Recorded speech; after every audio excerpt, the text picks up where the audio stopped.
The Galaxy S25 Ultra drop test is finally here, where we're comparing it side by side to our iPhone 16 Pro Max footage. Taking a look at the spec sheet, this year the Galaxy has a lot going for it. Not only does it have Corning's new Gorilla Armor 2, which is supposed to be better at resisting drop damage, but it's also lighter, coming in 9 grams less than the iPhone this time.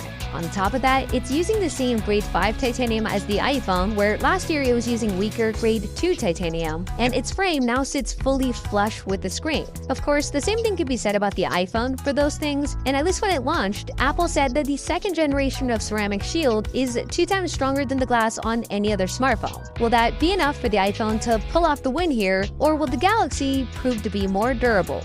Let's find out. Round number 1, backdrop. 3, 2, 1.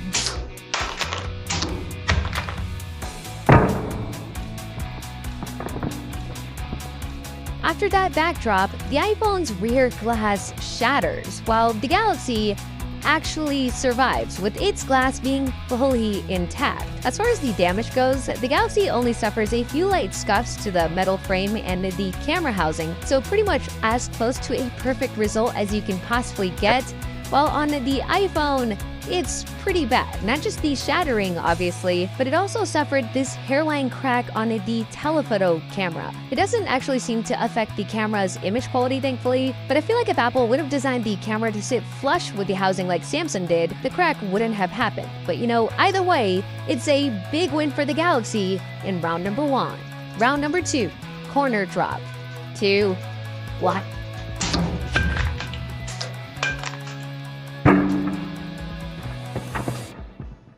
Alright, so both phones survived the corner drop without a problem. The iPhone has typically done better in this round than the Galaxy, but this time, thanks to its rounded corners, its lighter weight, and potentially its stronger titanium, the Galaxy does just as good as the iPhone, with both phones only suffering these slight scratches to their frames. But one thing we've got to talk about real quick is that spark that the Galaxy's titanium made when it hit the concrete, where it started at the corner and then traveled all the way up to the other side. It looked absolutely awesome, and obviously didn't negatively affect the phone at all, so it's a tie in round number 2.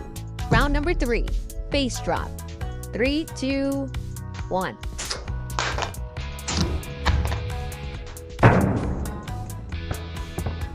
Alright, moment of truth. And unfortunately, neither phone comes away unscathed. But I have to say, the Galaxy held up a heck of a lot better here. It only suffers some cracks to the top left area of the screen, whereas on the iPhone, the glass kinda shattered all over the place. Obviously, this isn't a result that you want on either phone, but given how many people don't get their cracked phones repaired out there, if I had to use one of these phones, it would be the Galaxy hands down, since the iPhone's glass is at that point where it would actually cut your fingers. So it's another win for the Galaxy in round number 3, bonus round.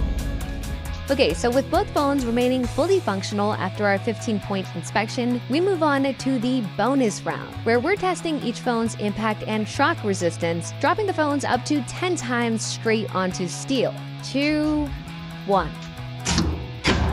So that first bonus drop does pretty much nothing to the Galaxy, while it caused the iPhone to completely lock up and freeze.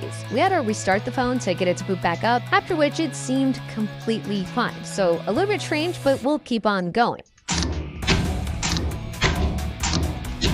3 additional bonus drops later, and the iPhone froze for 2 of them. It's a temporary loss of functionality since a restart does get it back working again, but in the event of a car crash, this seems like it could be an issue. Obviously, we're talking about a sample size of 1 here, so this may not actually be a widespread issue, but it is one that our Galaxy here isn't suffering from.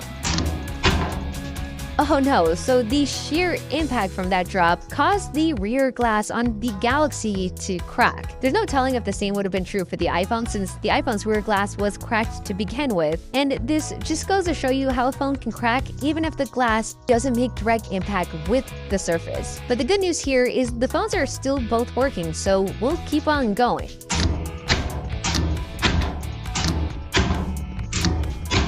On the 9th bonus drop, the glass on both phones are looking pretty bad, as you'd kind of expect. The iPhone did lock up again, so we had to restart it, but as far as we can tell, both phones appear to be fully functional.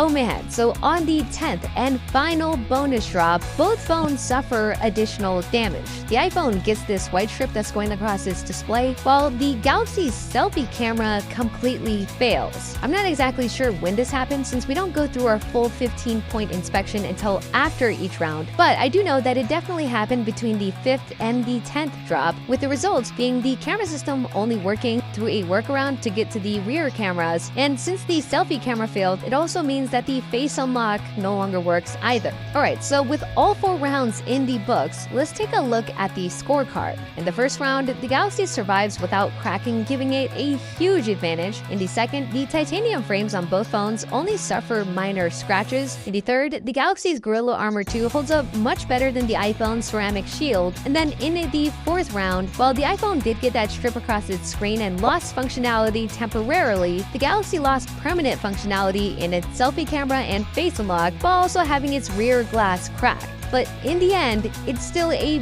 big win for the Galaxy in this drop test. Anyways, that is it for me in this video. Thank you for watching, and as always, I'll see you in the very next episode.